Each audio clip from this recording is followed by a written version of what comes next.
I'm Peter. I'm 74 years old. A few weeks ago, I shared a story here that I never thought I'd tell out loud. I didn't expect so many people to listen or to care. But there's something I left out. Something more personal. Something that stayed with me every single day since my wife died. And if you're listening right now, especially if you're in a long relationship, I hope you stay. Because what I'm about to tell you might save you from a regret that never really goes away. My wife, Margaret, and I were married for 46 years. That's longer than some people watching this have been alive. And for most of that time, I would have told you we had a good marriage. Not perfect, but steady, reliable, respectable. We didn't scream at each other. We didn't cheat. We paid our bills, raised our kids, showed up to family events. From the outside, we looked fine. And that was the problem. Because fine can hide a lot. You see, no one tells you this about long marriages. You can share a house, a bed, and decades of history with someone, and still slowly drift apart without even realizing it. Not through one big mistake, but through hundreds of small ones that feel harmless at the time. Margaret used to suggest little things. Let's take a drive this weekend. Why don't we sit outside and talk for a while? Do you remember when we used to laugh more? And I always had an answer. I'm tired. Maybe next weekend. We'll have time later. I wasn't trying to hurt her. I just thought what we had was already enough.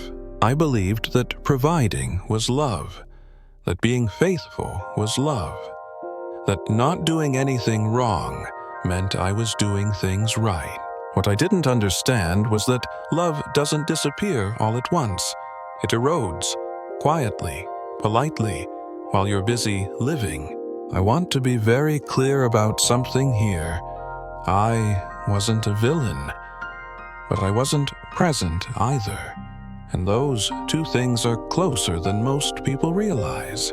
Margaret was diagnosed in the spring, stage 4. No long speeches from doctors, no false hope, just timelines. Suddenly, everything we thought we had time for had an expiration date. In those final weeks, something changed between us.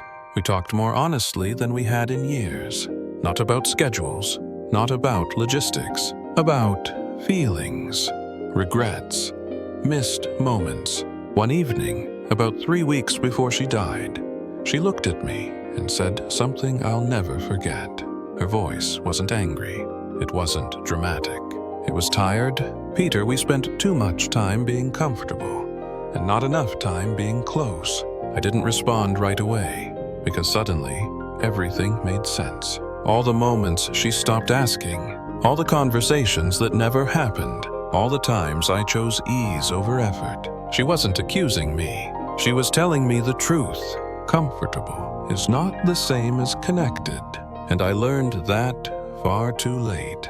After Margaret died, people told me I'd been a good husband. They meant well, but they were wrong. I was an adequate husband. I met the minimum requirements. I didn't abandon her, but I also didn't lean in when it mattered most. Weeks later, I found a notebook she'd kept. Nothing dramatic, just thoughts. She wrote about feeling invisible, about missing the man I used to be, about hoping I'd notice before it was too late. I had been there the whole time, and somehow I wasn't.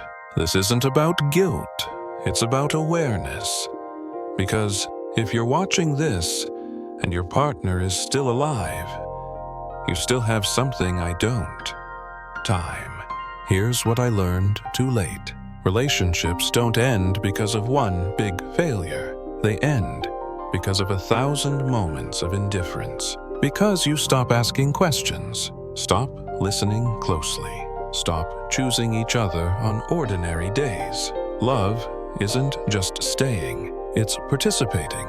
It's caring about what matters to them, even when it doesn't naturally matter to you.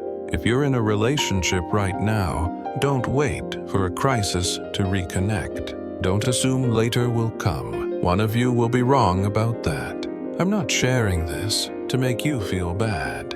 I'm sharing it because you still have a choice. If this story meant something to you, consider subscribing. And if you've learned something the hard way, share it below. Someone out there might need to hear it before it's too late.